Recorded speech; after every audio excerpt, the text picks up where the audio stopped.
Red স্কোয়ারে ঘুরতে ঘুরতেই ভাবলাম আপনাদের সাথে শেয়ার করে নিয়ে এই রেড স্কোয়ার নিয়ে ইন্টারেস্টিং কয়েকটা তথ্য। রেড স্কোয়ার তৈরি হয়েছিল 1500 শতকে আর তৈরি করেছিলেন তৎকালীন গ্র্যান্ড প্রিন্স অফ মস্কো ওরফে ইভান দ্য গ্রেট।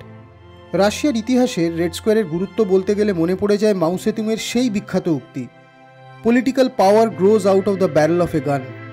রাজনৈতিক ক্ষমতার উৎস যদি বন্দুক হয়, তাহলে রাশিয়ার অর্থনৈতিক, রাজনৈতিক ও সামরিক ক্ষমতার কেন্দ্রবিন্দু হল এই রেড স্কোয়ার। প্রাথমিকভাবে ব্যবসা বাণিজ্যের কেন্দ্র হিসাবে গড়ে উঠলেও পরবর্তী সময়ে রাজনৈতিক ক্ষমতার পীঠস্থানে রূপান্তরিত হয়েছিল এই রেড স্কোয়ার। জারেদের রাজ্যাভিষেক থেকে শুরু করে সুপ্রিম সোভিয়েত লিডারদের রাজনৈতিক ক্ষমতা প্রদর্শন, ধর্মীয় প্রসেশন থেকে শুরু করে এক্সিকিউশন, তারই নিদর্শন। বর্তমান প্রেসিডেন্ট ভ্লাদিমির পুতিনের প্রেসিডেন্সিয়াল অফিস এই রেড স্কোয়ারেই অবস্থিত।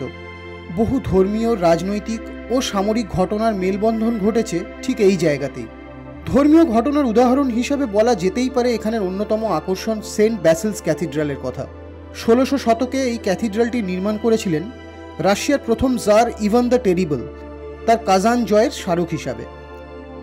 আবার সেই ক্যাথিড্রালের ঠিক পাশেই রয়েছে কমিউনিজমের অন্যতম পীঠস্থান, রাশিয়ার কমিউনিস্ট পার্টির জনক ভ্লাদিমির লেনিনের সমাধি। প্রতিদিন অগণিত মানুষ ভিড় করেন তার পার্থিব শরীরের এক ঝলক দেখার জন্য। সালটা 1941।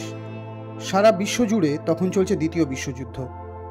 হিটলারের পরাক্রমী নাৎজি বাহিনীর হাত থেকে মাদার রাশিয়াকে রক্ষা করতে হাজারে হাজারে রাশিয়ান সৈনিক এই রেড স্কোয়ার দিয়েই হেঁটে গেছিলেন ব্যাটল অফ মস্কোর যুদ্ধে।